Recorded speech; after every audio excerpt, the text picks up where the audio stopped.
لله نحمده ونصلي على رسوله الكريم أما بعد أعوذ بالله السميع العليم من الشيطان الرجيم بسم الله الرحمن الرحيم وسيق الذين كفروا إلى جهنم زمرا حتى إذا جاءوها فتحت أبوابها وقال لهم خزنتها ألم يأتكم رسل منكم يتلون عليكم آيات ربكم وينذرونكم لقاء يومكم هذا قالوا بلى ولكن حقت كلمة العذاب على الكافرين قيل ادخلوا أبواب جهنم خالدين فيها فبئس مثوى المتكبرين۔ حضرات محترم، جس طرح کے پہلے بھی بارہا مرتبہ یہ بات عرض کر چکا ہوں کہ سورۃ زمر کے اندر اللہ نے توحید کے اس بات میں اور شرک کے رد میں اتنے دلائل دیے ہیں۔ اب ان سارے دلائل کو دیکھتے ہوئے جو پھر بھی توحید کی طرف نہیں آئے گا اور شرک کو نہیں چھوڑے گا، یا تو وہ انسان پاگل ہے یا وہ اتنا متکبر ہے کہ اسے اللہ کی کسی بات کی سمجھ نہیں آئی۔ اور یہ سارے دلائل دینے کے بعد اللہ رب العزت اس سورت کا اختتام جو ہے نتیجے پہ کرتے ہیں کہ جو لوگ ایمان والے تقوی والے ہیں ان کا انجام کیا ہوگا، اور جو لوگ کفر میں زندگی بسر کرتے ہیں، ہر اللہ کی آیات کو دیکھنے کے باوجود انکار کرتے ہیں، اللہ رب العزت کے دلائل اور براہین انہیں سمجھنے کی کوشش نہیں کرتے، ان کا انجام کیا ہوگا۔ تو اللہ نے پہلے ان لوگوں کے انجام کا تذکرہ کیا ہے جو ہر بات میں انکار کرنے کے عادی ہیں، اور حقیقت بات یہ ہے کہ یہ کوئی پہلے زمانوں کی بات نہیں ہے۔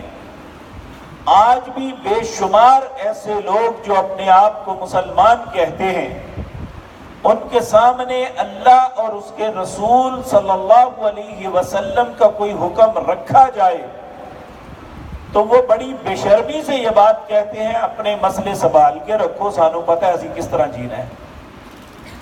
یعنی آج بھی یہ عادت بنی ہوئی ہے کہ ہر شخص جو ہے اپنی مرضی سے جینا چاہتا ہے، حالانکہ ایک مسلمان کی حیثیت سے ہمیں جینا ہے تو صرف اللہ کے لیے، مرنا ہے تو اللہ کے لیے۔ اللہ نے یہ نبیوں کو بھی بات کہی، کل اے نبی آپ کہیں ان صلاتی ونسکی ومحیای ومماتی للہ رب العالمین، میری نماز، میری قربانی، میرا مرنا اور جینا اللہ کے لیے ہے، اور یہی ایک مسلمان کا ماٹو ہے۔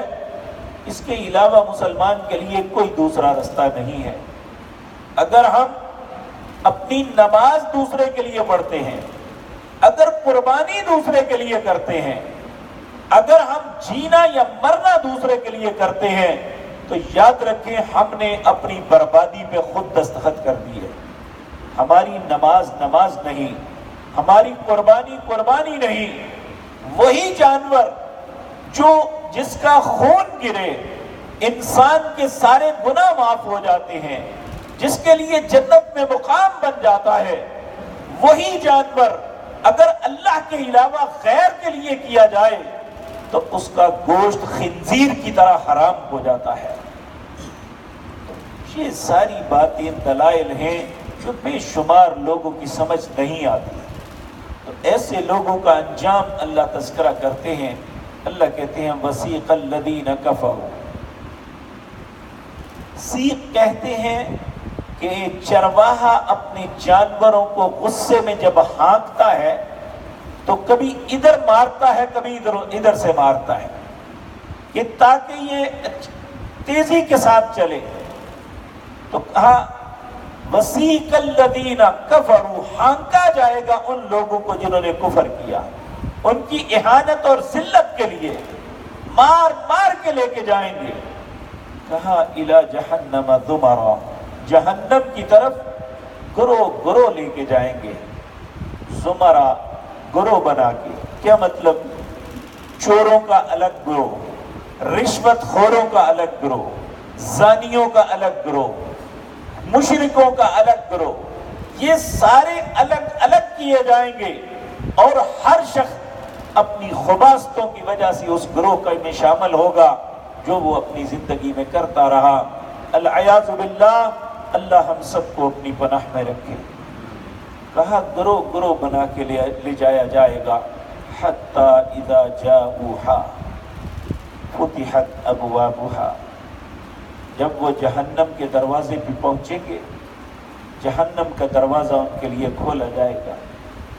وقال لهم خزنتها، جہنم میں داخل کرنے سے پہلے دروغہ جہنم پوچھے گا.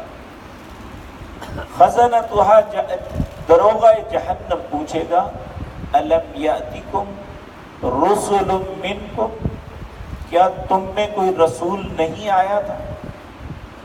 یتلو علیکم آیاتی، کہ جس نے تم پہ آیات کی تلاوت کی، ربکم، جو تمہارے رب کی طرف سے آئی. وَيُنذِرُونَكُمْ لِقَاءَ يَوْمِكُمْ هَذَا، اس نے اس دن کی ملاقات سے تمہیں نہیں ڈرایا تھا؟ تین بات، کیا تم میں رسول آیا تھا؟ دوسری بات کہ اس نے تمہارے سامنے اللہ کی آیات کو تلاوت کیا تھا؟ تیسری بات اس دن کی ملاقات سے ڈرایا تھا؟ میں اور آپ سوچیں، کیا یہ تینوں معاملے ہمارے ساتھ نہیں ہو گئے؟ ہمارے اندر رسول نہیں آئے؟ کیا ہم اس رسول کو سچا نہیں مان رہے؟ کیا اس رسول پہ جو آیات اتری تھی وہ ہمارے تک نہیں پہنچی؟ اور اس رسول نے ہمیں قیامت کی ملاقات سے نہیں ڈرایا؟ یہ ساری باتیں انڈرسٹوڈ. قالوا بلا، سب کہیں گے کیوں نہیں، آیا تو تھا. ولیکن حقت کلمۃ العذاب علی الکافرین، اللہ کہتے ہیں اگر یہ سب کچھ ہو چکا پھر بھی تمہیں سمجھ نہیں آئی تو ایسے لوگ جنہوں نے دنیا میں اللہ کے حکموں کا انکار کیا ان کے لیے اللہ کا عذاب حق ہو گیا. اللہ اس وقت ہمیں محفوظ فرمائے. اور پھر کہا جائے گا قیل ادخلوا ابواب جہنم، قیل کہا جائے گا ادخلوا، داخل ہو جاؤ، ابواب جہنم، جہنم کے دروازوں سے، خالدین فیہا، اے اللہ ہم سب پہ رحم فرمانا، ہمیشہ اس میں رہیں گے. خالدین فیہا، اس میں ہمیشہ رہیں گے. فبئس مثوى المتکبرین، متکبروں کا بہت برا، بہت ہی برا ٹھکانہ ہے. یہاں لفظ متکبر بولا اس لیے نبی کریم صلی اللہ علیہ وسلم نے فرمایا جس کے اندر رائی کے دانے کے برابر بھی تکبر ہوا وہ جنت کی خوشبو بھی نہیں پائے گا. اور سب سے بڑا تکبر کیا ہے کہ انسان کے سامنے حق بات آ جائے وہ اس کو ٹھکرا دے کہ یہ میرے مسلک کے خلاف ہے یا میرے باپ دادا نے یہ نہیں کیا. اللہ اور اس کے رسول کا حکم حق ہے، کسی فرقے کا نام حق نہیں ہے. تو جب اللہ اور اس کے رسول کا حکم آ جائے، اگر کوئی انسان اپنی بے وقوفی سے جان بوجھ کے ٹھکرا دیتا ہے تو یہ تکبر ہے. اللہ رب العزت فرماتے ہیں فَبِئْسَ مَثْوَى الْمُتَكَبِّرِينَ، متکبروں کا ٹھکانہ کتنا برا ہوگا. العیاذ باللہ. اللہ آج ہمیں تکبر سے بچائے. جب حق بات کا پتہ چل جائے تو اسے فوراً قبول کر لینا چاہیے. یہ نہیں دیکھنا چاہیے ہمارے باپ دادا کرتے تھے یا نہیں. اگر باپ دادا سے غلطی ہوئی تو اس غلطی کو ہم نہ دہرائیں. ممکن ہے ان بیچاروں کے پاس بات نہ پہنچی ہو، لیکن ہم تک تو بات پہنچ گئی ہے. ہم نے تو اللہ کی آیات کو سن لیا، ہمارے سامنے تو رسول اللہ صلی اللہ علیہ وسلم کے فرامین آ گئے. ہمیں ہر حالت میں چاہتے نہ چاہتے ہوئے ان باتوں کو قبول کرنا ہے، وگرنہ انجام بہت بھیانک ہے. اللہ ہر مسلمان کو برے انجام سے محفوظ رکھے. اقول قولی ھذا واستغفر اللہ لي ولکم.